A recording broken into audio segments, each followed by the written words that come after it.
Yeah, sure. Okay. Yeah. Okay. Just a minute. Yeah. It's.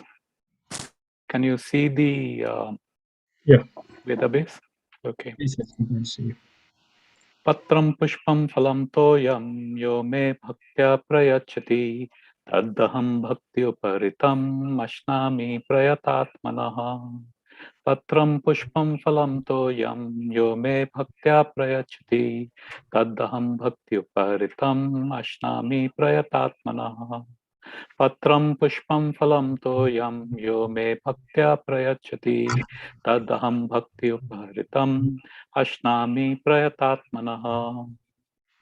Would someone please chant Prabhu Mataji? Patram pushpam phalam toyam yo me bhaktya prayachati tad aham bhakti upratam ashnami prayatmatmanaha. Thank you, Bimal Prabhu. Anybody else? पत्रं पुष्पं फलं तोयं यो मे भक्त्या प्रयच्छति तत् अहं भक्त्या उपहृतम् अश्नामि प्रयतात्मनः। Very nice, Niranjan Prabhu. Anybody else? Patram phalam toyam yo me bhakta prayachati tad aham bhaktya upartam asnami prayatatmana. Very good, Ajay. Anyone else?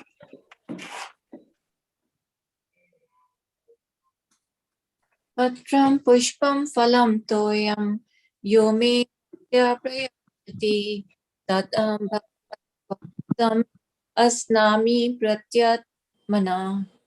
Very good.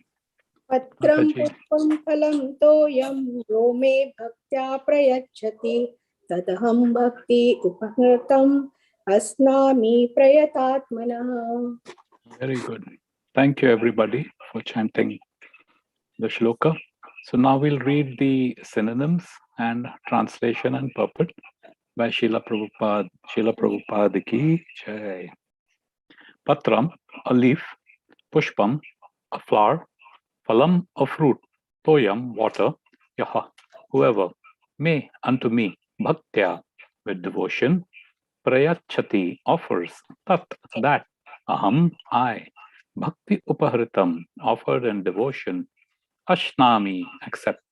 Prayatatmanaha, from one in pure consciousness. Translation: if one offers me with love and devotion a leaf, a flower, a fruit, or water, I will accept it. Purport: for the intelligent person, it is essential to be in Krishna consciousness, engaged in the transcendental loving service of the Lord. In order to achieve a permanent blissful abode of eternal happiness, the process of achieving such a marvelous result is very easy and can be attempted even by the poorest of the poor without any kind of qualification. The only qualification required in this connection is to be a pure devotee of the Lord. It does not matter what one is or where one is situated. The process is so easy that even a leaf, a little water, or fruit can be offered to the Supreme Lord in genuine love, and the Lord will be pleased to accept it. No one, therefore, can be barred from Krishna consciousness because it is so easy and universal. I'll read this again. No one, therefore, can be barred from Krishna consciousness because it is so easy and universal. Who is such a fool that he does not want to be Krishna conscious by the simple method and thus attain the highest perfectional life of eternity, bliss, and knowledge? Krishna wants only loving service and nothing more. He accepts even a little flower from his pure devotee. He does not want any kind of offering from a non devotee. He is not in need of anything from anyone because he is self sufficient, and yet he accepts the offering of his devotee in exchange of love and affection. To develop Krishna consciousness is the highest perfection of life. Bhakti is mentioned twice in this verse in order to declare more emphatically that bhakti or devotional service is only means to approach Krishna.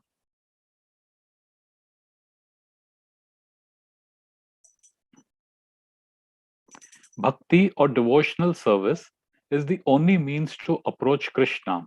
No other condition, such as becoming a Brahmana, a learned scholar, a very rich man, or a great philosopher, can induce Krishna to accept some offering. Without the basic principle of bhakti, nothing can induce the Lord to agree to accept anything from anyone. Bhakti is never causal. The process is eternal. It is direct action in service to the absolute whole. Would someone like to read the next verse?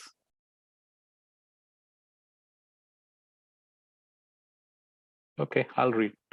Here, Lord Krishna, having established that he is the only enjoyer, the primeval Lord and the real object of all sacrificial offerings, reveals what types of sacrifices he desires to be offered. If one wishes to engage in devotional service to the Supreme in order to be purified and to reach the goal of life, the transcendental loving service of God, then one should find out what the Lord desires of him. One who loves Krishna will give him whatever he wants, and he avoids offering anything which is undesirable or unasked. Thus, meat, fish, and eggs should not be offered to Krishna. If he desired such things as offerings, he would have said so. Instead, he clearly requests that a leaf, fruit, flowers, and water be given to him, and he says of this offering, I will accept it. Therefore, we should understand that he will not accept meat, fish, and eggs. Vegetables, grains, fruits, milk, and water are the proper foods for human beings and are prescribed by Lord Krishna himself. Whatever else we eat cannot be offered to him, since he will not accept it. Thus, we cannot be acting on the level of loving devotion if we offer such foods. In third chapter, verse 13, Shri Krishna explains that the only remains of sacrifice are purified and fit for consumption by those who are seeking advancement in life and release from the clutches of material entanglement. Those who do not make an offering of their food, he says in the same verse, are eating only sin. In other words, their every mouthful is simply deepening their involvement in the complexity of material nature. But preparing nice, simple vegetable dishes, offering them before a picture or deity of Lord Krishna, and bowing down and praying for him to accept such humble offering, enable one to advance steadily in life, to purify the body, and to create fine brain tissues which will lead to clear thinking.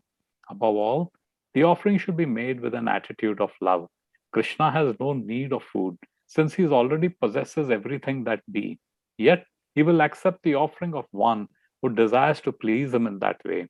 The important element in preparation, in serving, and in offering is to act with love for Krishna. The impersonalist philosophers who wish to maintain that the absolute truth is without senses cannot comprehend this verse of Bhagavad Gita. To them, it is either a metaphor or proof of the mundane character of Krishna, the speaker of the Bhagavad Gita. But in actuality, Krishna, the Supreme Godhead, has senses, and it is stated that his senses are interchangeable. In other words, one sense can perform the function of another. This is what it means to say that Krishna is absolute. Lacking senses, he could hardly be considered full in all opulences. In the seventh chapter, Krishna has explained that he impregnates the living entities into material nature. This is done by his looking upon material nature. And so, in this instance, Krishna's hearing the devotee's words of love and offering foodstuff is wholly identical with his eating and actually tasting. This point should be emphasized because of his absolute position. His hearing is wholly identical with his eating and tasting. Only the devotee who accepts Krishna as he describes himself without interpretation can understand the supreme absolute truth, can eat food and enjoy it. Only the devotee who accepts Krishna as he describes himself without interpretation can understand that the supreme absolute truth, can eat food and enjoy it. What a lovely verse.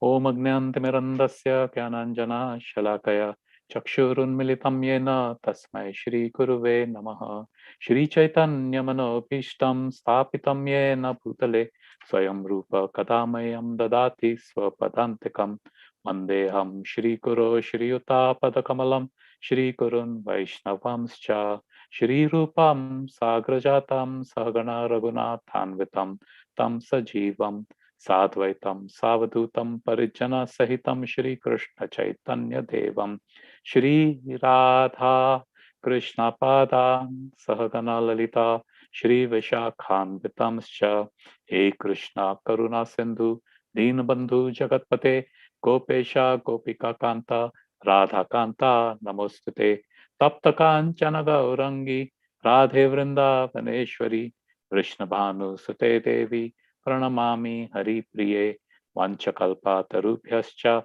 Kripa Sindhubhya Evacha Patitanam Pavanebhyo Vaishnavebhyo Namo Namaha Namo Om Vishnu Padaya Krishna Prasthaya Bhutale Shrimate Bhakti Vedant Swami Niti Namine Namaste Saraswati Deve Gauravani Pracharine Nirvishesha Shunyavadi Paschatya Desha Tarine Jai Shri Krishna Chaitanya Prabhu Nityananda Shri Advaita Gadadhar Shrivasadi Gaura Bhakta Vrinda Hare Krishna Krishna Krishna Hare Hare Hare Rama Rama Rama Hare Hare Hare Krishna Krishna Krishna Hare Hare Hare Rama Rama Rama Hare Hare Hare Krishna Krishna Krishna Hare Hare Hare Rama Rama Rama Hare Hare. Om Vishnu Padaya Krishna Bhundane. So thank you, dear devotees, for joining today evening's Bhagavad Gita program. So this verse is very dear and special to me. One of the first verses that Savita and I had memorized. In fact, this was one of the early verses many years ago in Tobacco Temple. That time we didn't have any facilities here, no first aid squad, nothing. We used to all go to Tobacco, which is about 40-50 miles from here. And Madhupati Prabhu once said that, do class. And obviously there is nervousness and things like that. So I said, how can I give class? I don't know anything. They said, don't worry, whatever you heard and whatever you read of Prabhupada, just prepare on that and just say only that, you'll be fine. So, so many years later, again today I'm sharing whatever my realizations and listening to so many of these Vaishnavas. The same principle of simply repeat whatever you've heard from the Vaishnavas, and then you'll be fine. And even in this purport, Prabhupada said, without any interpretation, just accept it as it is. So whatever has been explained, Krishna says something, we need the Guru Parampara, we need the learned people, we need the realized. More than learned is the realized. You could be a great scholar, and there are scholars who interpret the Gita. But without interpretation, the learned, the realized people, the Vaishnava, understands exactly what Krishna is saying. And that's what they'll tell us, and then that's all we have to accept. And when we talk about it, that's all that we have to repeat. So today's learning focus, what we're going to study is, it is about prasadam. You must have figured out by now. It is about prasadam. So we'll understand what is the scriptural, scientific, and the economic basis of eating prasadam. I call prasadam a clean dietary lifestyle. Okay, clean dietary lifestyle, because this is more generic, so to say. If I go and tell somebody who's not necessarily from the Indian culture, prasadam, it'll just be a foreign sound to him. But when we say clean dietary lifestyle, everyone can equate with it. And indeed, prasadam is the cleanest dietary lifestyle. That's what we'll see over here. And we'll understand what the scriptures say, this particular text. We'll understand from other scriptures also of Islam and Buddhism and so many other. What does it say about prasadam? So this is not something sectarian, which is only quote unquote Hinduism. No, it is across universal of all faiths about a prasadam. Okay, then we'll go to the bhoga prasadam equation. Prabhupada so nicely has explained over here. You know, the offering what we do is called bhoga. Krishna accepts it. It also says that just by listening, just by seeing, he's absolute. You know, his senses are interchangeable. That becomes prasadam and what it means, the bhoga prasadam equation. And then we'll get into a question answer group discussion. So the scriptural, scientific, and economic basis of a clean dietary lifestyle. Okay, first let's examine what are the simple truths, right? There is a fact, then we have a choice, you know, what we do with this fact. We all have a choice. It's not compulsory. You have to accept truth, or you may choose to accept something that is false, your choice. And then what is the result of the choice that we make? So the fact is, to live, life forms depend on other life forms. This is a fact. Every life form depends on another life form. So in the jungle, you'll see, you know, the tiger, it eats deer. The deer eats grass. So one life form is depending on another life form. The grass, you know, it takes from the sun, and then also whatever are the kida makoda, what you call them, that also it all assimilates, and that's how it gets sustenance. So this is a fact of life. Then we have a choice when we know this, okay? It's to do with eating. Do we eat to live and thrive, or do we live to eat and die? So everyone has this much quota, whatever be the quota, a few years or many, many years, whatever be that case, we have to eat.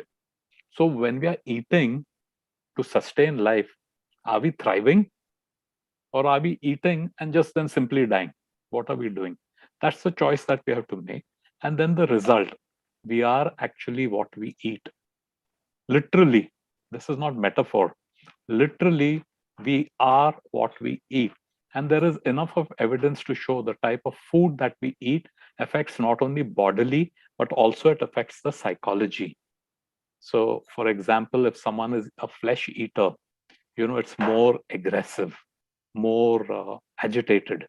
So this is a simple truth, right? Now let's see what are the dietary styles. We know that there is a herbivore, you know, plants, cows, goats, these are called herbivores. Then we have a carnivore. Carnivore is a flesh-eating animal, a dog, a lion. These are called carnivores. Then we have the omnivore. Omnivores are those entities that eat both plant as well as fish. For example, the simian, a gorilla, or a bear. They eat both. Now, someone may say that human beings also, you know, there are human beings who enjoy meat, and there are human beings who also love pakoda, kebab and pakoda, hand in hand together. You know, so we are also omnivores, but actually, human being is the fourth category of a diet style, which is called gluttony. Gluttony is basically unregulated. Anything and everything he'll eat, and he'll eat more than necessary, that to all what is unnecessary. That is one of the definition of human being. We look at all other life forms. This is very unique to gluttony, is unique to human beings. Okay, then what is the effect of this diet that we do? Okay, the dietary effect is there is goodness, passion, and ignorance. We understand this by reading the scriptures, and we can understand it from our own experience also, that, you know, there is a mode of goodness, there is a mode of passion, there is a mode of ignorance, and all of us at some point or the other, literally, we have a mixture of all this going on. The diet is also affecting this. The food that we eat, we are what we eat. So if we are eating food items which are classified in the mode of ignorance, it will make that particular mode more dominant in everything of us. It makes it more dominant. Similarly for goodness and for passion. So this is what the dietary effect has on these modes and our nature that is there. So what do the scriptures say? First of all, let us understand what are scriptures. Is it real or is it just fairy tale? Correct? To understand the absolute truth, it's a very simple equation. Relative perception. Perception is all relative. I may see something like this, someone else may see the same thing in another way. So what I perceive is completely different from what somebody else perceives. So relative perception into zero, that means when there is no relative perception, that is the absolute truth. There's no relativity. Absolute means absolute, no relativity. So relative perception, when there is no relative perception, it is the absolute truth. Then what's the purpose of the scripture? This I like very much as our dear Krishna Anand Prabhu. It gives you information, then you apply whatever information is given, you get realization, and that brings about transformation. So this is the purpose of the scripture: information, application, realization, transformation. How do we understand it? Correct? You need faith and bona fide practitioner. When I said earlier before we started the class that you need a bona fide practitioner, we call them gurus, sadhus, Vaishnavas, a bona fide practitioner. A sadhu or a Vaishnava is not just restricted to quote unquote Hinduism. Lord Jesus Christ was a Vaishnava. So we need faith. Why we need faith is because our limited understanding we have. Our senses are imperfect. And plus there are things which are beyond of whatever knowledge we know. So we need to have faith, and with that, a bona fide practitioner, and that person would explain us about what are these purports. These purports are nothing but explanation, which is made simple for us. You know, you go to these bookstores, you have these something HTML for dummies and something for dummies, and so many. They have these dummies series of books on literally several subjects. So in a sense, all of us, because of our conditioning, our capacity, our intellectual capacity is like a dummy. And what these gurus, sadhus, shastras, what the Vaishnavas do with a lot of realization, they dumb it down for us. They make it in a manner that we can understand it. They are able to relate it so that we can understand it. So this is how you understand what scriptures are. And then what's the outcome? It aligns a body, mind, and senses. When the body, mind, and senses is aligned with a purpose, a true purpose, you have a successful outcome. So this is what the scriptures are. Now let's see what scriptures say about diet. Let's take Islam. Now, I think people who practice the Islam faith are non-vegetarians, people who eat meat. Of course, it's regulated. They don't eat any and every kind of meat. What does Islam say? Islam instructs you have compassion as well as avoid excesses. And here's what the Hadith says. O sons, do not turn your stomach into graveyards for animals. In fact, this particular quotation, George Bernard Shaw, a very famous playwright, English playwright, someone asked him, why are you a vegetarian? And he said, madam, my stomach is a stomach, not a graveyard for dead animals. So this is Islam. Now in Islam, you say that there is this function of doing halal, where they slowly cut the goat's neck. It seems to be cruelty. But the higher thinking, Prophet Muhammad had done it as an act of compassion, because at that time, place, circumstance in the desert, people were indiscriminately killing other living creatures and eating anything and everything. Sab kuch chalte hai over there. This has from, I think, who was the Vaishnava Prabhupada disciple? Stephen Rosen. Prabhu's name is Satyaraj Das. And anyway, he had written this book. So the whole purpose is that when you do it slowly, you see the animal trembling, and perhaps that suffering will stir something in your heart.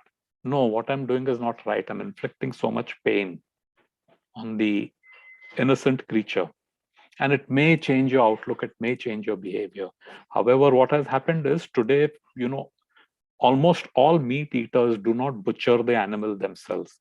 It comes ready-made, packaged nicely. You go to ShopRite or wherever, it will be available. So we are removed from the violence and the suffering of another living entity. But it doesn't mean that reaction is removed. That reaction comes with the carcass, with that dead body of that animal. So this is what Islam says. What does Christianity say? Christianity says that God gave man dominion. Dominion means caretaking over all animals. Now, because of interpretation and you know how things happen, this dominion was taken over as dominance. So I am the top of the food chain. I can do what you want. But dominion actually means that caretaking over all animals. But to suit our purpose, we turn dominion as Bhagwan bolte hai that you can eat animals. So this is what Christianity says. And here it is in the Bible, Genesis. I have given you every plant yielding seed that is on the face of earth, and every tree with seed in its fruit. You shall have them as food. God didn't say you can go and kill chicken or have fish or whatever, beef and yevo. No, this is what is there. And this is in the scripture in Genesis. What does Buddhism say? We all know Buddhism is equal to non-violence, ahimsa. Correct? To become vegetarian is the step into the stream which leads to nirvana. Let the disciple refrain from eating meat. The eating of meat extinguishes the seed of great kindness. When there's so much violence, there's so much suffering, that hurts our consciousness. Our psychology gets perverted.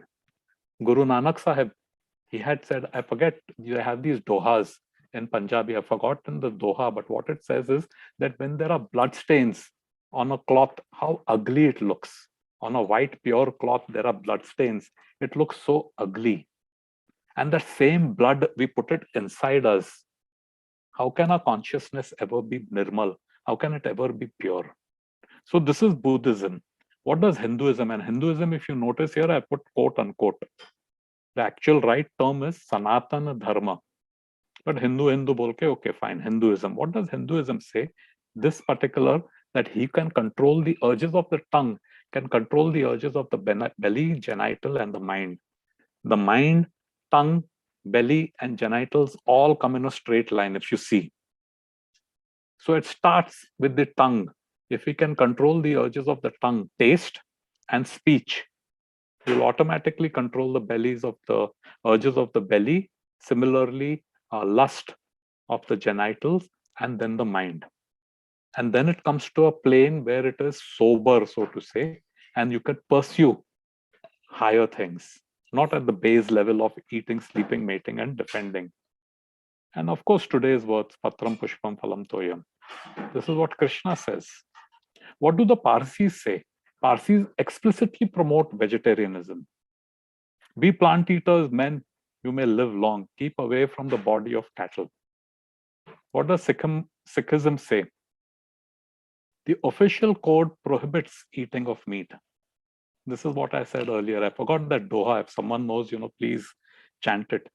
Just as blood stains on cloth look ghastly, so if you eat blood, meat, how can your consciousness be clean?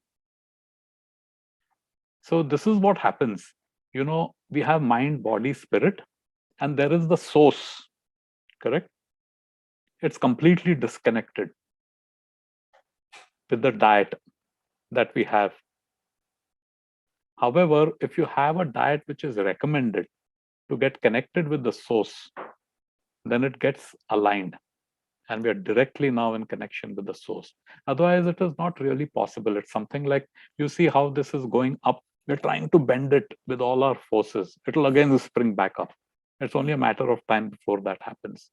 So the best way to align, one of the simplest process is by your tongue. That is the simplest process. Of course, if you're in pursuit of other things, then all this will not really make a difference. So how do you do this? Is a vegetarian diet, which is in the mode of goodness, the sattvic preparation. Do a bhoga offering. Bhoga makes it sin-free because there's still violence, maybe not at that level, but plant is also life. Think about it. He may not be able to express the way we express it, but plant is also sentient creatures. So it absolves of that sin. It makes it karma-free, correct? That is called prasad, the mercy, and that aligns our body, mind, and soul. So there are these two options. Now that we have a little bit of knowledge, we have two options. In Sanatan, it is bhoga. In Christianity, they say grace, that is the culture. In Islam, they have dua. Basically, we are acknowledging, thank you. An attitude of gratitude negates karmic servitude. Otherwise, we are servants of karma. We are caught. We'll keep doing it. The other option is what? Karma, birth, old age, disease, death. We'll keep running around in this circle, right? Now let's look at the science aspect. So this is what we've understood so far about what the scriptures say, and not just Bhagavad Gita. You see how each and every scripture of these major faith has spoken about having a meat-free diet. Also, they speak about making an attitude of gratitude, offer it. Ask, thank you, God, for all that you've given us. Science of vegetarianism. Okay, there is a carnivore and there is a herbivore. A carnivore has wide jaw, acidic saliva, long sharp teeth, short digestive tract, because meat decays at a much faster rate than a vegetable. You take a piece of meat and keep it on your kitchen counter, and you take an apple and keep it on the kitchen counter.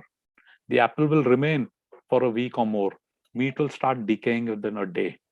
That same thing happens, though we have cooked it and put masala, correct? It tastes very nice, but when it goes inside us, okay, it starts releasing toxins.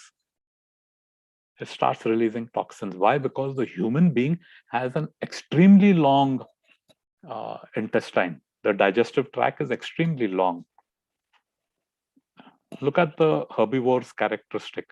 Narrow jaw, alkaline saliva, short, blunt nails and teeth, long digestive tract. So this particular physiognomy is suitable for a certain type of food stuff. The tiger's body is suitable to eat meat. And that's why he has been created that way. Now you look over here and you see this. See his teeth. See this boy's teeth. In Hindi, Sher, there's a very, in Bollywood film, they'll say, "Arey, Sher bhuka marega, magar ghas nahi khayega." A lion will die of starvation, but he won't eat grass.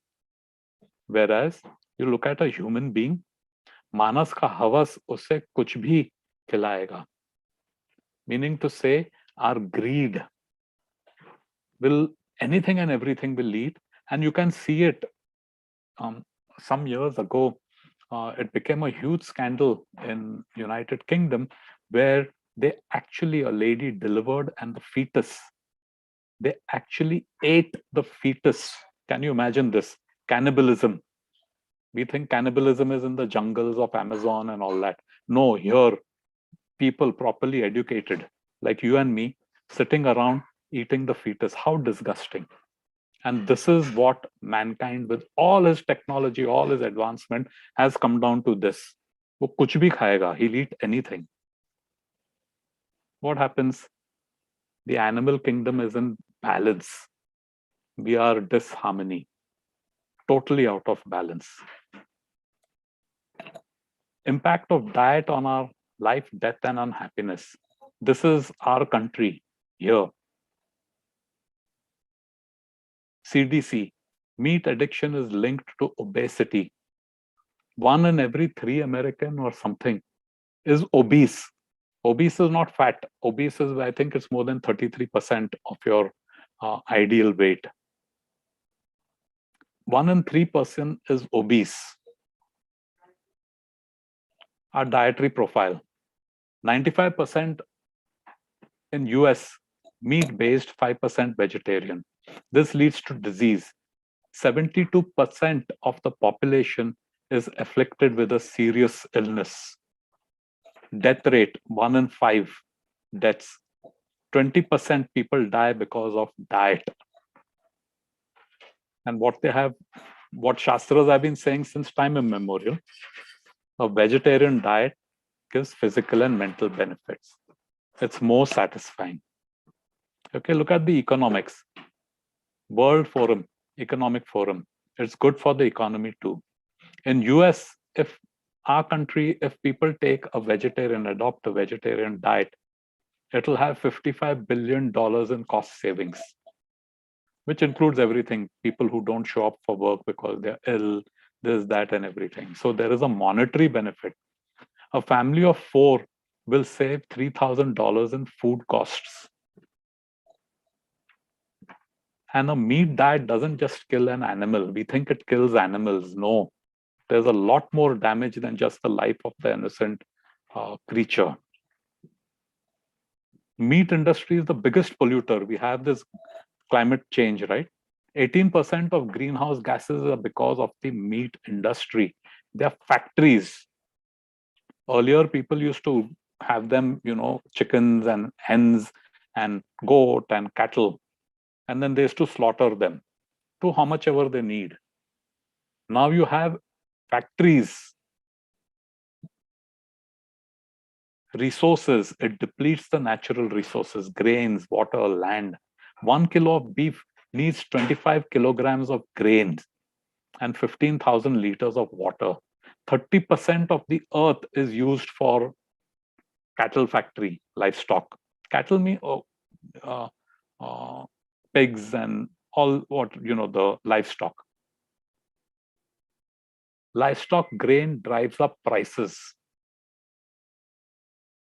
If the grains are used for humans, 3.5 billion humans can be fed. There won't be any starvation. Almost 1 billion people are in starvation. 1 billion are in starvation. Please understand, starvation is not you skip a meal on Ekadashi. It's not that you do Nirjal. Starvation is every day is Nirjal, almost. There are 1 billion people like that. So next time when we are wasting food, be conscious that there is another brother or a sister or a child somewhere on the earth who doesn't even have that to eat.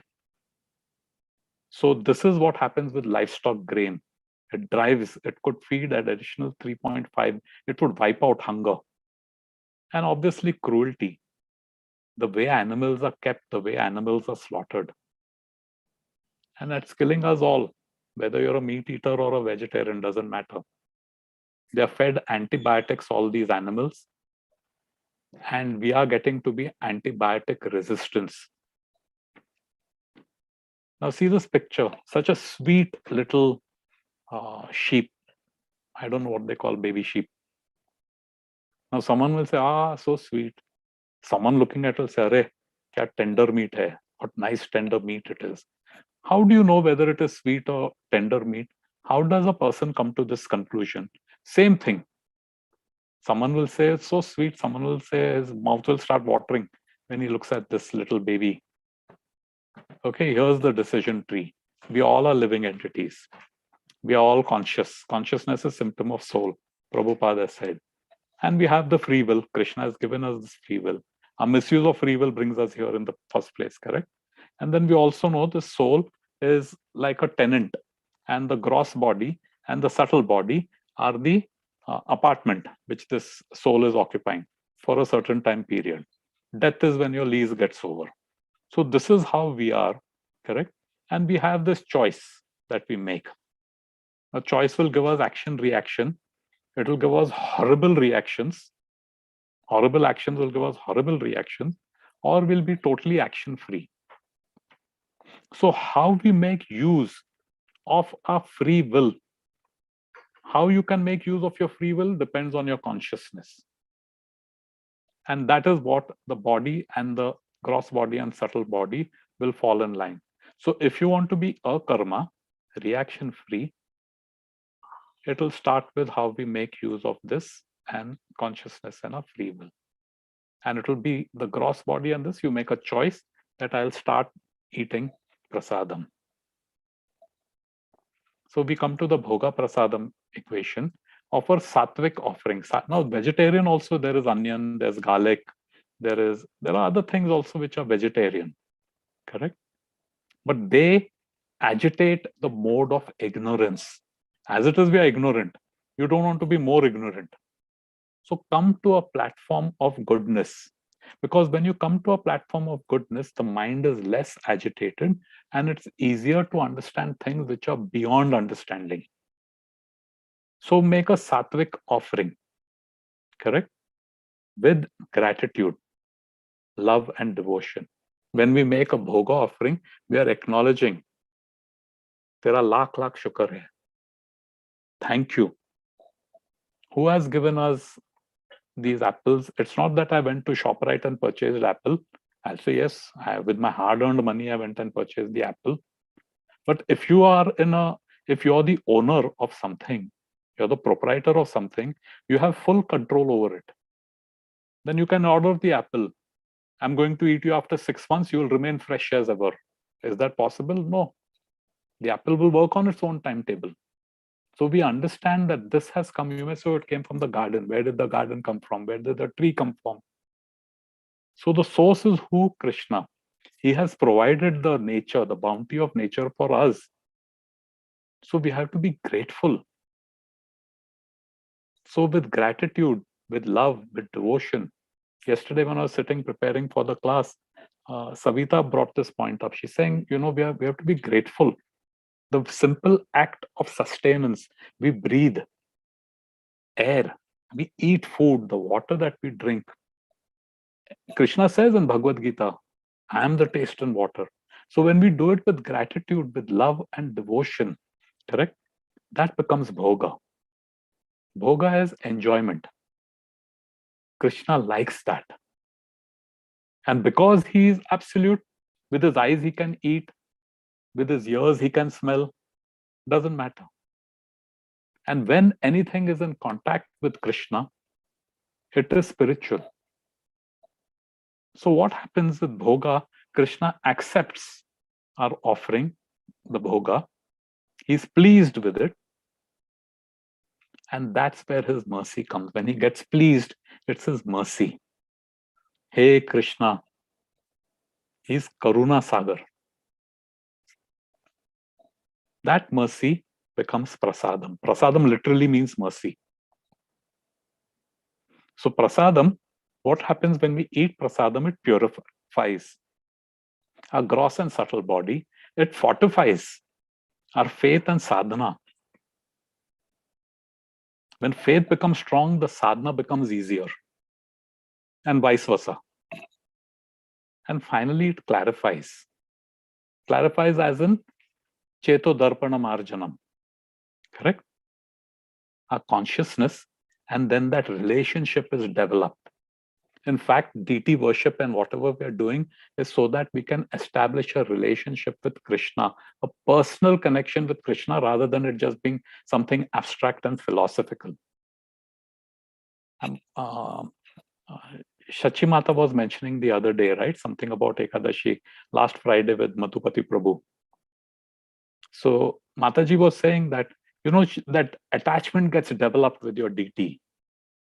Oh, my deities haven't eaten. So they no longer are material. They are no longer wood or metal or whatever be your deity. They're no longer, even if you have just a simple picture, they're no longer paper. They're sakshad. You'll have that relationship. So this is what prasadam does. So this is such a nice picture of Prabhupada. I don't know if you people know the story. Many of course you would know. Prabhupada had this triple-decker cooker where he could cook dal, rice, sabzi in one device. Prabhupada was a great cook. There is this pastime. One devotee was new to Hare Krishna. And he was very much attracted with Prabhupada, and he would come and listen to the lectures, and then he joined. In those days, people would join the temple, young boy. So one day he offered obeisance, and from his pocket, chocolate fell out. So Prabhupada said, "What is this?" So he said, of course, Prabhupada knows it is chocolate. Chocolate. He's saying, "Oh, you like sweets?" He's saying, "Yes, Prabhupada, I like sweets." So Prabhupada went, took him in the kitchen and himself made, I don't know whether it was sandesh or gulab jamun or something. Prabhupada made for him the thing, the sweet. He says, "Have this." Means offered it, bhoga, and have this. So this is Prabhu's Mataji's today's class. Anyone has a question, comment, please, we can open the forum now. Srila Prabhupada ki jai. Hare Krishna.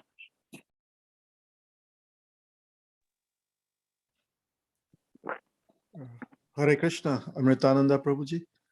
This is Well, Subal. Prabhu. Yeah, Prabhu, a nice, wonderful class, Prabhuji. Just one Krishna question Prabhupada. though, like you Yes. mentioned, like, about other religions, like, like Christianity, especially Christianity and Islam. Yes. So, I mean, the question is like, why is it like there's so much of meat eating in those religions? And you brought out these points where they, Yeah. you brought out where meat eating is not encouraged, but like if you look at it, if you speak to anybody in their like clergy or no, they don't mention anything about vegetarianism. No. I mean, there might be some few people, Yeah. But most across the board, it's like, why is it like that? The same reason why Sanatan Dharma is today Hinduism. Exact same reason. How many, literally the entire world should be a Vaishnav, quote unquote, when I'm saying Vaishnav, okay? Following love of God. So if we come to a diet, what happens? The scriptures say something, and over a period of time, it gets interpreted. Look at our own Bhagavad Gita. Prabhupada said Bhagavad Gita as it is, 3 little words, 2 characters each, but it has so much depth. In absence of as it is, it becomes something else. It's no longer Bhagavad Gita. I don't know, Simeshwar Prabhu will know, there are some 800 or 1000 versions of Bhagavad Gita. So much so where Krishna is it's a personal, the supreme personality has been made into an abstract. So similarly, what has happened over time, because a human being has a nature of messing everything up. You give a human being something sublime, he will mess it up, whether it is his relationships, whether it is anything. Man has a very destructive, the intellect has been used. And why is it destructive? Because of his never-ending greed. I want more and more. So what has happened is the scriptures has been perverted by mankind. And then it has happened over a period of time, and it has become a tradition and culture. People have even forgotten it. They don't even know what the real thing is, just as we've forgotten our identity. So similarly, whether it is Christianity or Islam or whatever else it is, then Prabhupada said, I've not come here to convert you. Be a true Christian, be a true Muslim. Be that. Be what your scriptures tells you to be. But because of either convenience, because of political, because of command and control, incidentally, scriptures have become a big tool to command and control the masses. God says this. People really don't know what God has said, but they know God is an authority. So once you become a representative of God's authority, whatever you say is taken as truth. You can't challenge that. So that's the reason, Prabhu, why it has become, and it is a practice. It is just a practice. Is that okay? Yes, Prabhuji. I think so, what you said, yeah. Thank you, Prabhu. Thank you for the answer. Thank you.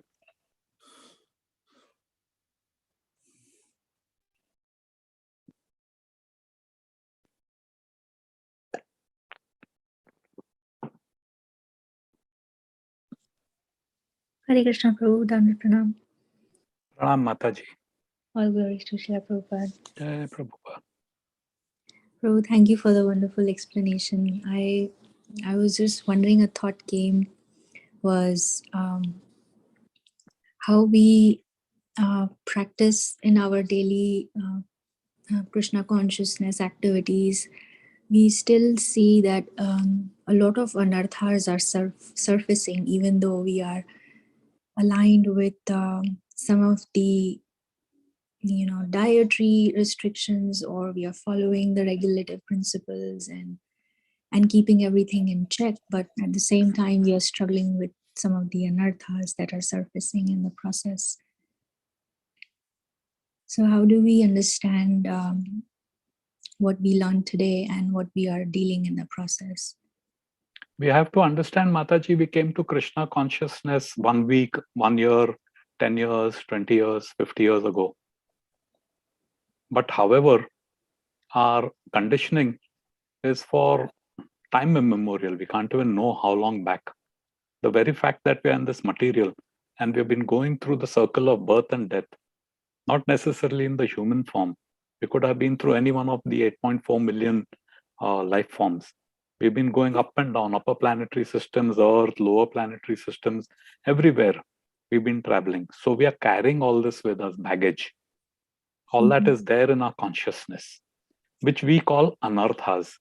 Anarthas are nothing but you can look at it as something which is taking us away from our true purpose.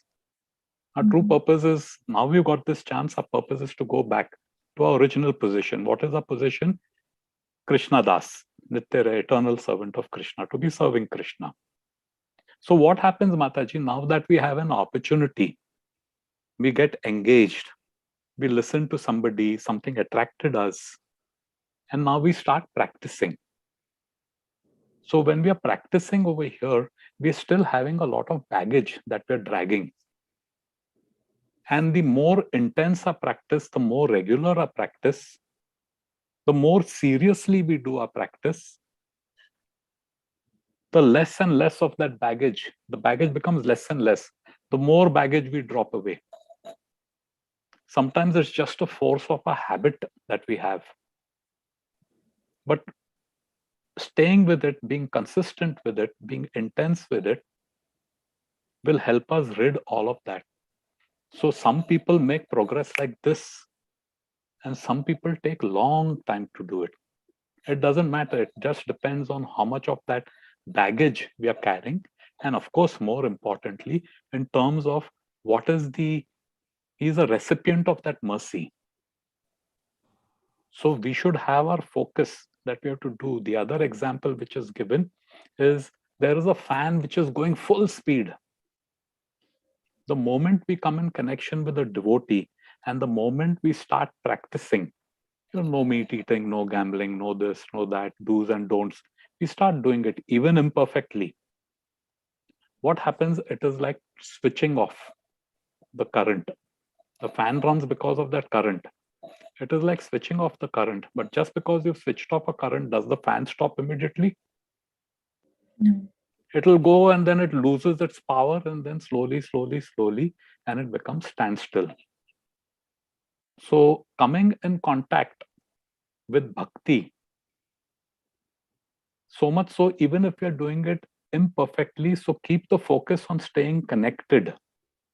As long as we are connected, that switch goes in the off position. The moment we lose that connection, we lose that sangha, that switch like a spring toggles back up.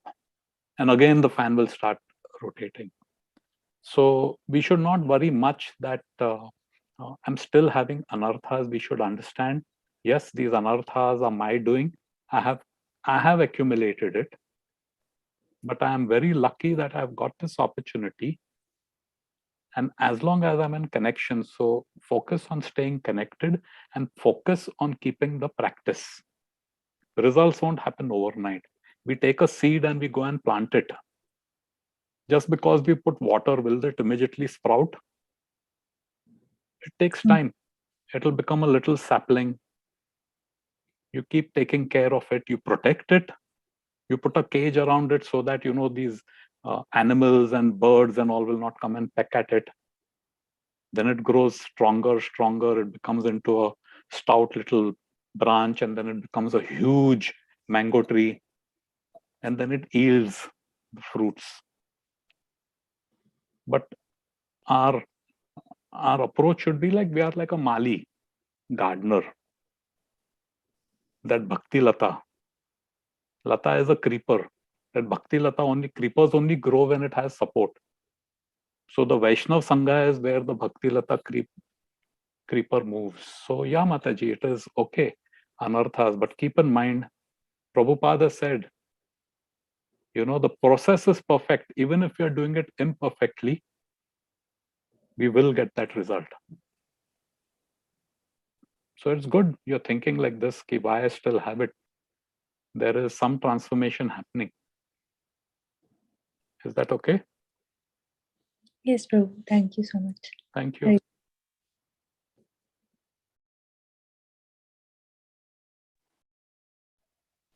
Hare Krishna, Prabhuji.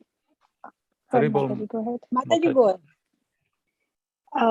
Prabhuji, very nice class. Dandavat Pranam. Prabhupada. All glories to Srila Prabhupada.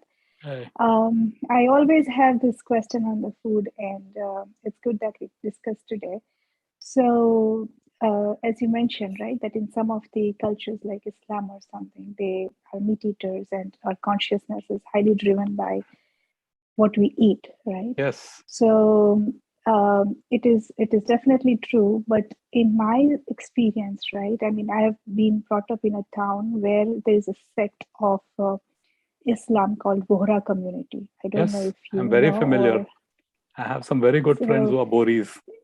Exactly, right? So in our town, there were many, and we have many family friends who are Voras. Even at my school, my college, we had many. I mean, I had good friends who were Voras. And what I felt was, what my experience with them is, they're very God-fearing, religious. Of course, they eat meat, but they are God-fearing people, very humble people, and on the contrary, I see that there are many people who are vegetarians, but they are very egoistic, and they have so much of they are not that. I mean, I've seen that they are more like, agitated and always like you want to fight, and many anarthas are greater than those who are eating meat. So how much of our consciousness is really driven by food? Like, is there this is my experience. I don't know as a whole. I mean, you Yes. I mean, as a matter of fact, just recently when I went to India, my mother passed away, and we had this Damodarashtakam puja, and those friends came over and they offered diyas also, So very humble, and not that okay, we cannot do this, we cannot do that, and all, So those are my experiences, but I could be wrong. But I just had this confusion, like how. So, sure. Yeah, Mataji. Yes, I'm very familiar with the Bori community, and they are very peace-loving and mild-mannered people on a whole. As a community, I would say, very mild-mannered people. Actually, and our they have journey. A guru as well. They have a guru as well. Sayyidina, they go to Mecca. Yeah, they go to Mecca. I forget the gentleman's name. Now there must be a new guru. So, so actually, my family's journey started in Hare Krishna because of a Muslim friend. My schoolmate, we used to hang out. I used to go to his house, and I saw this huge collection. His mother was a life member of ISKCON Juhu, and she had these wonderful books of Prabhupada. And I remember seeing the picture. I didn't know who Prabhupada or anything is. And I just picked up that book and brought it home. And my mom started reading it. And then she's saying, I want to meet, he's written so much, I want to meet. This was in the 80s, early 80s. And that's how it started, So it's only thing what I'm trying to make one point over here is that Krishna is not Hindu.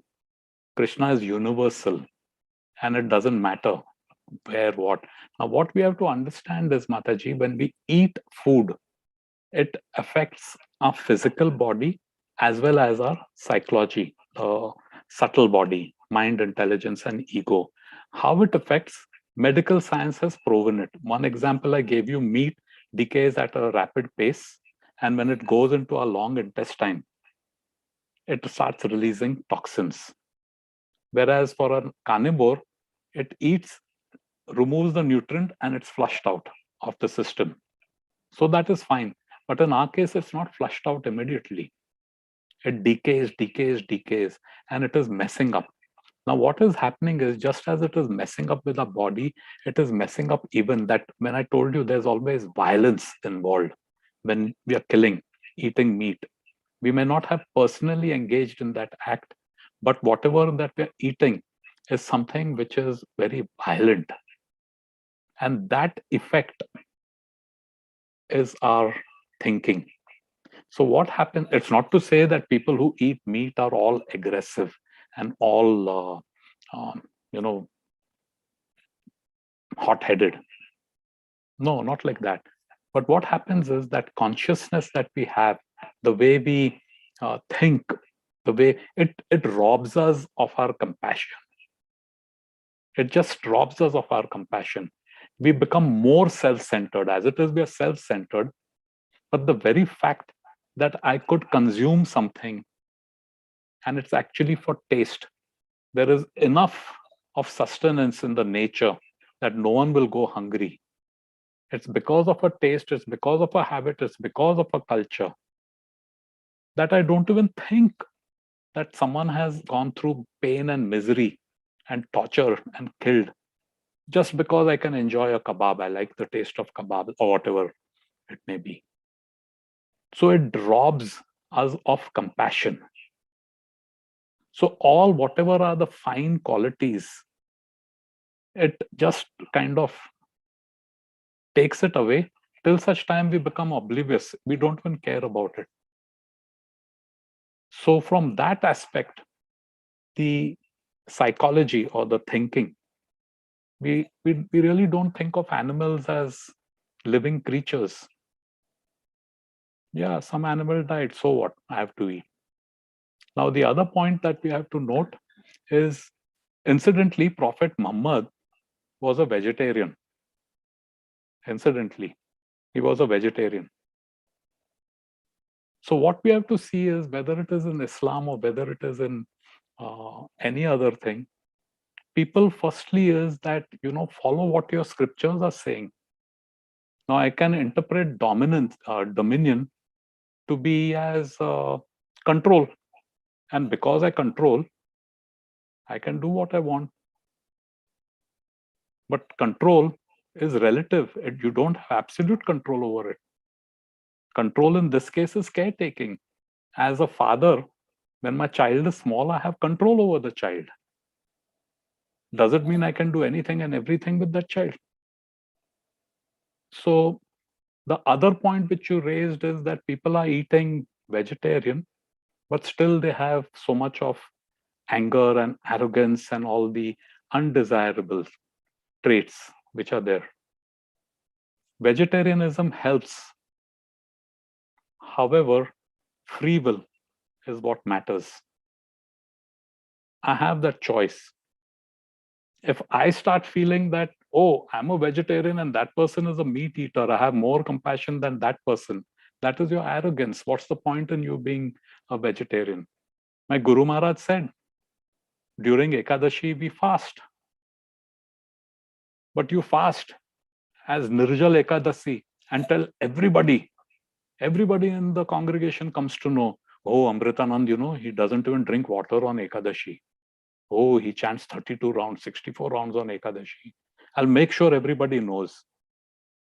So I'm doing the right thing. But what is the intent and purpose? So that everyone will say, oh, Amritanand is such a great devotee. So to this, my Guru Maharaj says, it's better to feed your belly than to feed your ego. So whenever we are eating, if we acknowledge, and we acknowledge sincerely rather than just ritualistically, hey Khuda, tera lakh lakh shukar hai. Just ritualistically. What does Krishna says? With love and devotion for what you've given me. If I sincerely mean it, that has an effect. Krishna accepts it. So, vegetarian or a non-vegetarian, being a meat-free diet helps come on a platform of sattvic. It helps. However, we could be on the sattvic eating. There are people who have never eaten meat, but they have egos which are bigger than an elephant, or incidentally a plant-eating animal. So that free will also, and that free will can also be, again, through the practices that we do, through that Vaishnava Sangha, through the knowledge that we get, through the practices we do. When that knowledge we put into practice, it becomes realization, which brings about transformation. Is that okay, Mataji? Yes, Prabhu. Yeah, thank you. Hare Krishna. I think even additionally, how we make the food, with what consciousness we make the food, that also actually affects a lot, I guess. This is my, of course, the understanding Mataji, that. You see, when I go to India, my mother, now she is almost 90 years old. Of course, now she's become very slow, but she will always make, the flights in India in those days used to come at 1, 2 in the morning.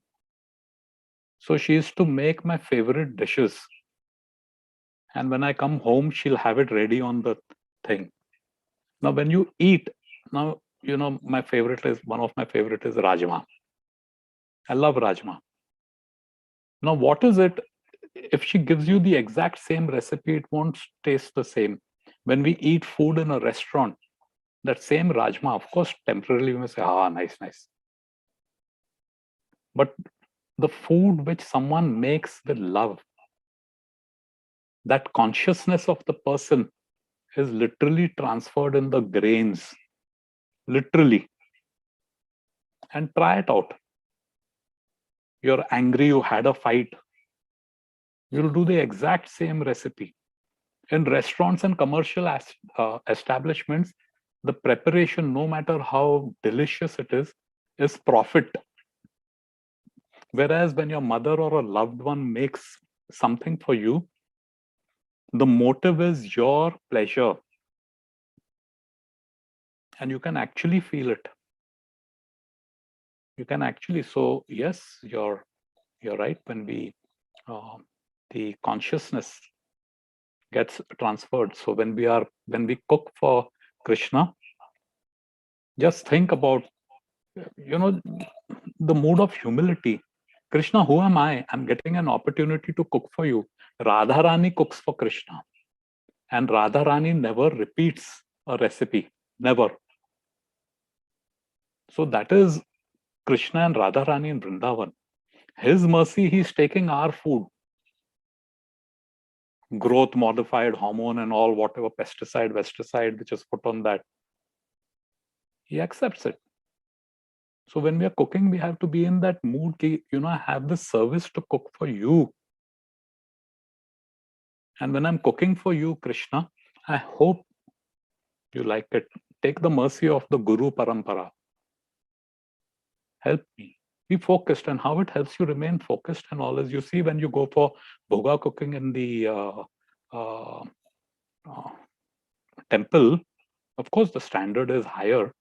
Home deities, it's a little more relaxed, but doesn't mean you do anything and everything. Cleanliness. And there's always a lecture playing. There's no faltu talk happening. No gossip. There's lecture going on or kirtan going on. So from these ear holes, it is purifying our thing.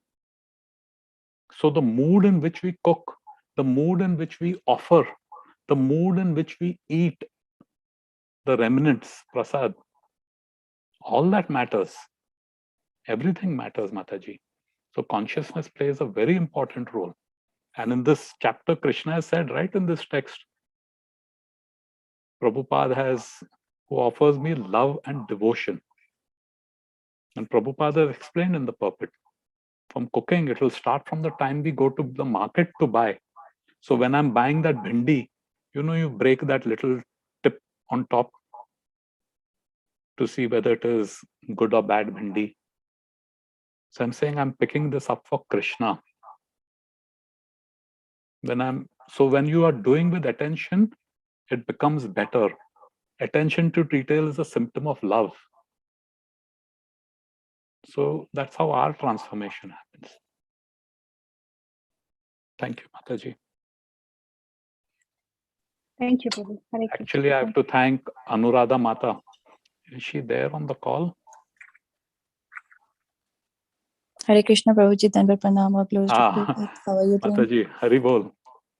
This is, I think, almost a year back. Anuradha Mata has a program, internet program, and she had asked me. So these very slides, of course, that time we had kept it generic. Here, the Patram Pushpam, we went into a little detail. Yes, I was recalling everything, Prabhuji, and I was going back on my Facebook Live. I was actually trying to hear your lecture. You were asking about the shloka. I mean, the Sikhism. You were saying, if someone can remember the quote Yeah, from Doha. yeah, Doha. वो मुझे मिला नहीं. I mean, I'm just trying to hear you today. That's okay. So, My mom knows it by heart. So many of those. So, and she's the one who gave this Doha of Guru Nanak Ji. That something Jama Rat, I forget. Anyway. Yeah, actually, it was very impressive, very enlightened program for us. You have changed many people's life, and they have called me, and then they personally called and spoke to me about your program, and some of them actually changed their lives. They became vegetarian, and So thank you happy. for doing that, This Prabhuji. is no, Yes. it is. this is all Krishna Prabhupada. mercies. We are just a puppet. Yeah, we are just like This playing is our roles. Prabhupada. Yes. Whatever. That's why at the start of the class I said, whatever we know, you just simply repeat what you have heard, because we are just instruments, Mataji. We are instruments, and even if we are not speaking by our action, by our behavior, it is helping, and we have been helped. Bhakti Rasamrita Maharaj has helped me and my family. And I remember on this topic of prasadam and bhoga, how many questions we used to ask him. Why this? Why not like that? How do you know it? Consciousness is transferred. Can you see it? Can you prove it? I mean, there are how many? And it's just that, in a little way, if I can be of any, it's, Prabhupada's mercy and the Vaishnav's mercy. So it is good that you have brought them. all the culture, like aspect of our culture, the understanding of the culture background, and the way you have presented the slides with all the cultures, because everyone is listening from a different culture, and people from different culture actually understood it so well after this presentation. I mean, that's a really good talk, and that's why I'm saying it was not like Krishna conscious. Like, they are always like people who try to become like vegetarian and want to progress in their spiritual life, but the people who have changed their life, they're from different culture. That's what I wanted to convey. It was very, very enlightened talk. Thank you, Prabhuji, for doing Mataji, that. I'll pray for them. And thank you. Thank you, Prabhuji. Thank you to you. Thank you. Hare Krishna, Prabhuji. Thank you so much for wonderful Pranam, class. Mataji. Thank you. Dandavat Pranam, all glories to Srila Prabhupada. I missed class a little bit, 10 minutes, last 10 minutes, because the same time my kirtan was there in Lalgun Prabhuji's Katha, because it started today till 31st of January. So very nice, Prabhuji, what points you have mentioned, and very nice discussion also. I also have different kinds of friends who eats meat, but their consciousness is very nice. And some people who are vegetarian. So it depends on only consciousness. That's true. And just I wanted to share one sentence, Prabhuji, about prasad, which I saw on Facebook one day. ये प्रसाद और भोजन में क्या फर्क है? तो उसमें बोला है कि प्रसाद अगर हाथ से गिर गया तो उठा के हम लोग खा लेते पोंछ के, और भोजन जो है वो अगर प्लेट में बचता है तो फेंक देते हैं. So we have to make prasad. Means who doesn't understand Hindi, I will translate, like if we drop the prasad on the ground, we'll just pick up and eat. And but bhojan means our food, lunch, dinner, whatever food meal we have in our plate, if it is left over, we just throw in the trash. So if we make everything, all food like prasad, whatever we are cooking, whatever we have, If we make prasad, so we'll not waste. So that is the essence of that any food, because so many people are going on hunger because they don't get food, and people mostly in America, they just throw the food in schools. When I used to go to my children's school, oh my God, they were just whatever leftover is there. If somebody is touching, just they throw in the trash. I was feeling so bad, like very sad. Lot of people, they are not getting food, and here we are getting so much ample of food and they are just throwing in the trash. It's really, that is the fact of this world now at this moment. So just wanted to share that sentence. If we make the prasad, everything, whatever we have, whatever we got, anyways, it came from Krishna only. So if we make this prasad, so nothing will go waste. Just wanted to share that, Prabhuji. Thank you so much, Prabhuji. Thank you, Mataji. Hare Krishna. Okay, so Hare Krishna, Prabhuji. yes, Mataji. Is it too late to ask the question, or? It's never late to ask the question, but our leader, Simeshwar Prabhu, I know he does many programs. I don't know if he has another program after this, but if he permits that, yes, we can. Question answers are more enlivening. Okay, Prabhuji. Yeah. So I mean, if it's too late, then I can ask maybe like No, tomorrow. you can ask. I don't think Okay. Simeshwar Prabhu has said no. Okay. Yeah. Prabhuji, it's a wonderful class. Dandavat pranam to you. All glories Glories to Prabhupada. wonderful class. I was just thinking that, like in India, we have seen so many people, like they're Hindus. Like as you were talking about Hinduism and Sanatan Dharma, like a lot of people, they eat like non-vegetarian, but Yes. at the same time they are religious by nature. They go and they celebrate Janmashtami. Sure. They also take the name of Ram, and I have seen many people. They also Yes. have a habit of writing the name of Ram like in a book, just like how Yeah, we yeah. have Krishna. And they have the habit of eating like non-veg Mhm. on certain occasions. So I mean, what will be the destination of like such people? Like, because they are also chanting the name of Ram and Krishna. They are taking the name. They're celebrating all those important festivals, but at the same time they're eating like non-veg food. Yeah. There is, when you anything connected with Krishna is transcendental. That's the first thing to understand. So there are many, like the glories of the holy name, that there was a person who had a Mohammedan person. In those days, he had gone to relieve himself in the fields, and a boar came and attacked him. And of course, the boar is considered to be very unclean in the Islam faith. So he yelled, "Haram, haram." Haram means not clean, like haram, haram. And he left his body while saying haram. Now, haram has the word Ram in it. So the legend goes that he attained a destination to go back to Godhead. Now, if you say that, okay, even I'm saying haram, so you can say haram and it could be a sound, but the efficacy of that Ram in haram is the potency has effect based on the intensity with which we say, the feelings with which we say. So he said it in a helpless state. Similarly, Ajamil in Bhagavatam, he kept his son's name Narayan, and when he saw the Yamadutas come, in fear he called for his most beloved attachment. Narayan, Narayan, he yelled. But it was in a helpless state he called for Narayan. And that was which was very effective. And the Vishnu Dutas came. And like this, there are many examples. So, whether somebody is eating meat, someone is not eating meat. As I mentioned, Mataji, these practices that we do, there are religious practices and most of it is ritualistic. And which is good.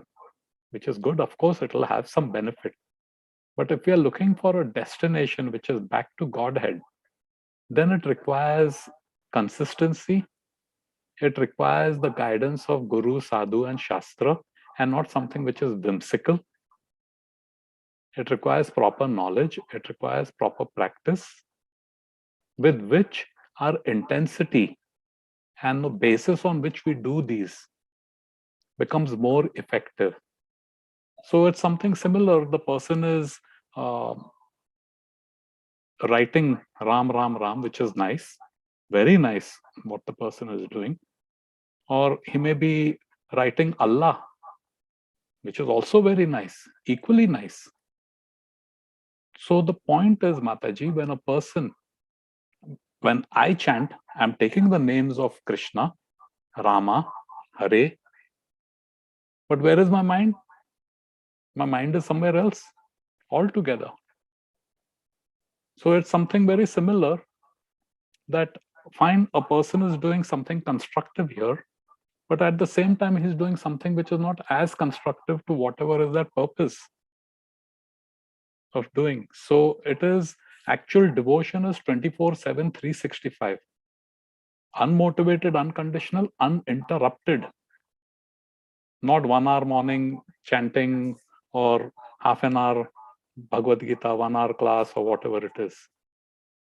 The entire consciousness is in that. You are doing your activities. It's not you're sitting in a jungle and doing Hare Krishna, Hare Ram. So yeah, people will, a vegetarianism, see, beyond vegetarianism is Krishnatarian, bhoga, prasad. So yes, there is vegetarianism. First, there is a diet which is meat, which is detrimental to our physiology and psychology. Then there is a vegetarian, which is improved over meat eating. It's a step up. But still, it is karmic. It is karmic. We are involved in that reaction. You have to eat, but yeah, you have the reaction too. And above vegetarianism is the principle of bhoga.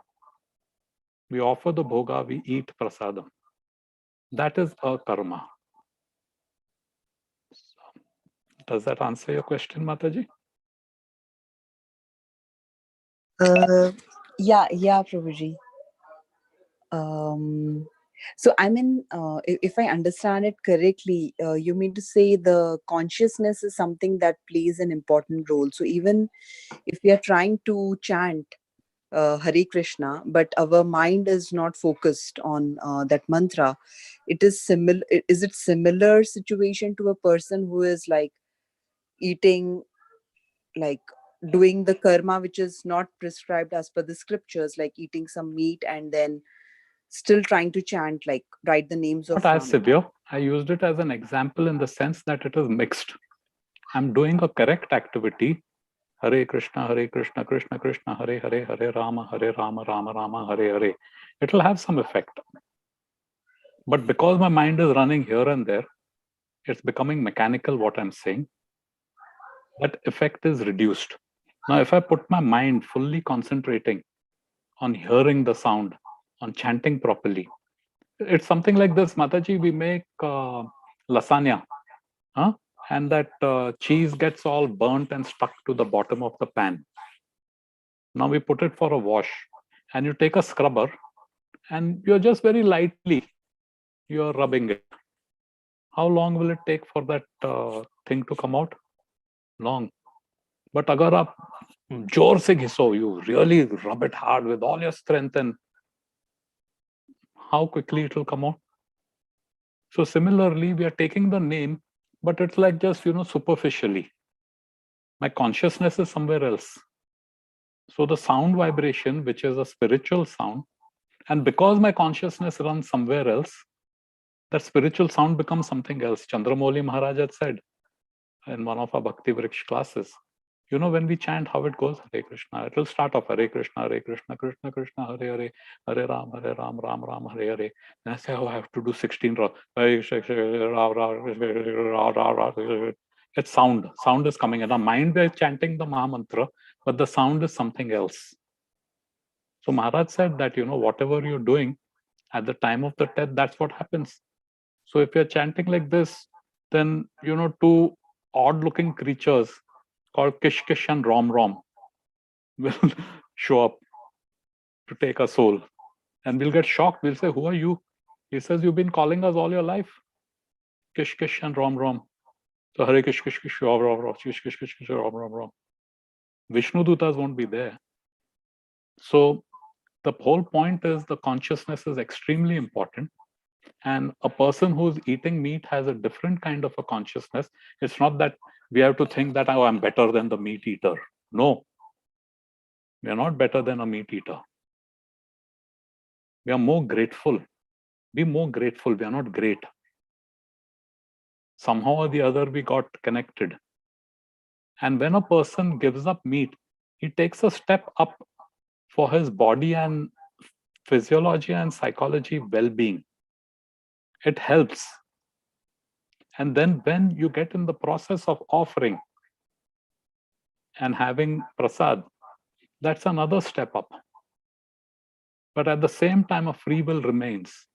And until and unless we are not very conscious of what we're doing, until and unless we don't inculcate the habit of humility, this very act of stepping up puts us on a pedestal. Now I'm a meat, he's a meat eater. Oh, he's a karmi. Oh, he's like this. Oh, he's like that. He eats beef. Oh, he's like that. Then what's the point of starving your belly of beef when you're feeding your ego?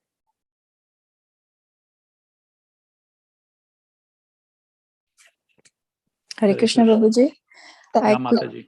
I would also like to add one thing in it, as according to the Ayurveda, some of the Matajis were saying also in like when you cook, you try to chant, right? And are you also prescribing that, which is actually one should be able to, and if it's possible.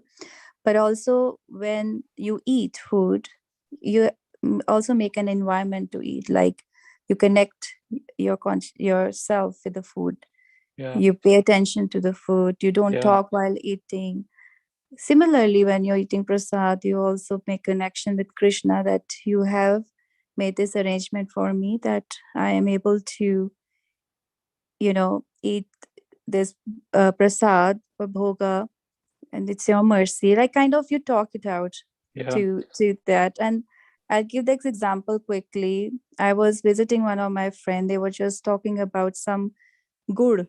My friend came from India. He said, I got the food, gur, and it was so yummy, so yummy. I've never tried this before. And he distributed some other friends which I didn't know about. And he was just sharing all that and explaining very well. So I was thinking in my heart, what kind of gur is it? Because it's like praising a lot. And in my heart, I was just thinking and also teasing, you didn't give me gur, so I don't know what you're talking about, right? So next day, I went to the temple, and in a Mahaprasad, there was a gur. And I kind of like how we talk, remember, like when we think about Krishna, when we talk about food or eating bhoga or food at home, and you offer to the Lord. I think it's kind of arrangement, and you've been hurt in what your thought is in your mind. And next day when you go there and you see the gur there, and you've been so thankful, and the next very morning I've been texting my friends, I got gur in Mahaprasad. So he was so happy. He said, that was so nice. It's been like, I said, I'm just thinking what kind of gur you eat, but this gur is so delicious. I was so happy, and I was like, it's kind of nourishing my thought, but also lifting me up with the faith that I need to develop, like for Krishna. So that he is everywhere. He's in the gur, he's in our talks, he's present right now. He's everywhere. So he makes arrangement. That's what I'm saying. You connect with with yourself with food. You talk and you can communicate very easily, like that. So it was like it's a very like kind of thing which just happened recently last week. So I was so like kind of I was also thinking, see, I got the Mahaprasad. So very good. Yeah. As long as you can connect it to Krishna, Mataji, it's good. It's good. Yeah, you. absolutely. Thank you for sharing that. Thank you. Hare Krishna. Okay, it's 8:45. So we'll bring it to an end. Thank you, Prajit. Very nice. Sorry, I was on the other call too. So Thank please you. let's conclude then. Thank you so much. Vancha kalpatarubhasya vasamudhanam pavanebhyo Patitanam pavanebhyo Vaishnavebhyo namo Vaishnavebhyo namo Krishna namaha. Buddha ki jai. Jai. Srimad Bhagavad ki jai. Jai. Srila Prabhupada ki jai. Hare Jai. Premanande. Hari Bol. Haribol. Pushpa. Thank you, everybody. Thank you so